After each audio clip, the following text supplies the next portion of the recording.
Have a top tier.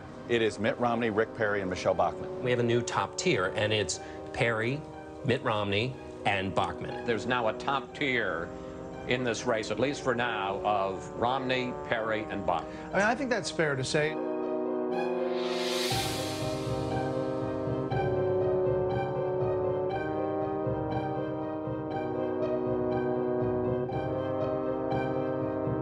Big developments this weekend. Perry's in, Pawlenty's out, Bachmann wins in Ames.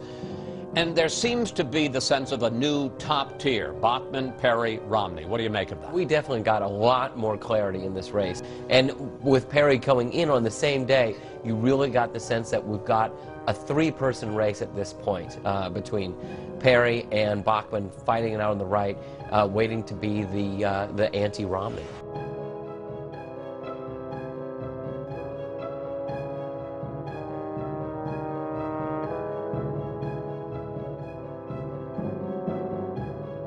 That there's going to be kind of a two-stage race. First of all, Bachmann and Perry facing off to see who's going to be the champion of the Tea Party and the Social Conservatives, and then the winner of that is the anti-Romney going up against the frontrunners. It's silly to even talk about that at this point.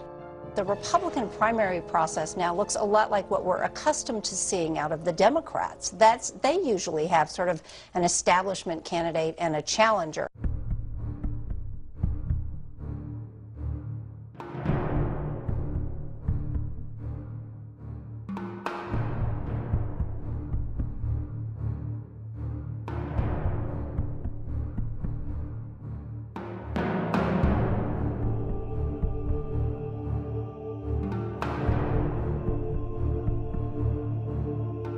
I have gotten a ton of email today from people saying, look, Ron Paul finished 152 votes behind Michelle Bachmann in the Ames straw poll, basically a dead heat. Why aren't we giving him his due?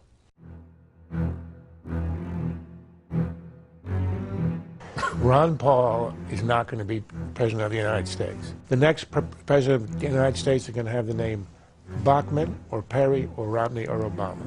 And that's probably it, unless somebody enters the field.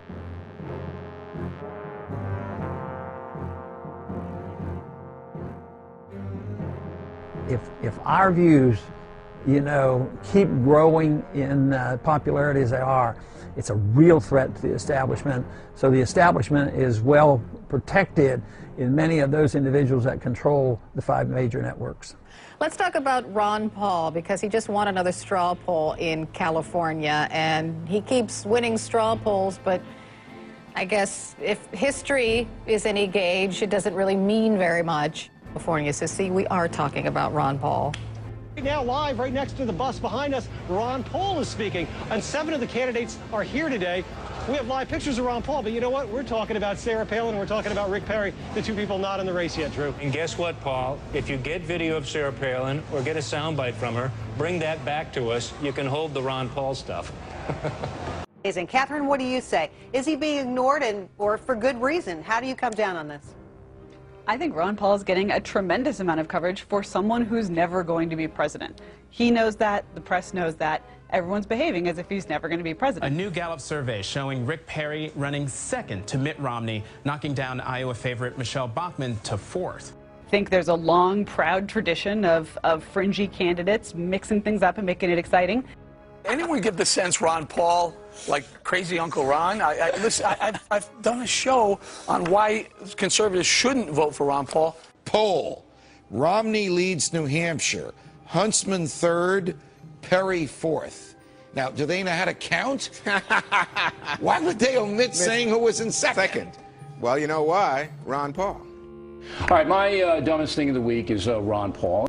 The winner is Ron Paul with 32%. Ron Paul did not win, in my opinion, by any... As a matter of fact, I think he lost the debate. I think all of us could make the case for anyone, maybe except with the exception of Ron Paul. We can make the case that any Republican right now can win this race. Another question about electability. Do you have any, sir? There's always the question as to whether or not you are, in fact, viable. What's success for you in this campaign? What's success?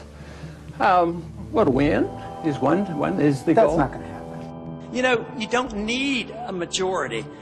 You need, what he said, was an irate, tireless, minority willing to start the brush fires of freedom in the minds of man. I am gaining recognition in the campaign, and it's a threat to a lot of people. It's a threat to the military-industrial complex. It's a threat to the bankers, the big corporations who get all the benefit. It's a threat to the people who preach that we have to be in the world and be in all these countries.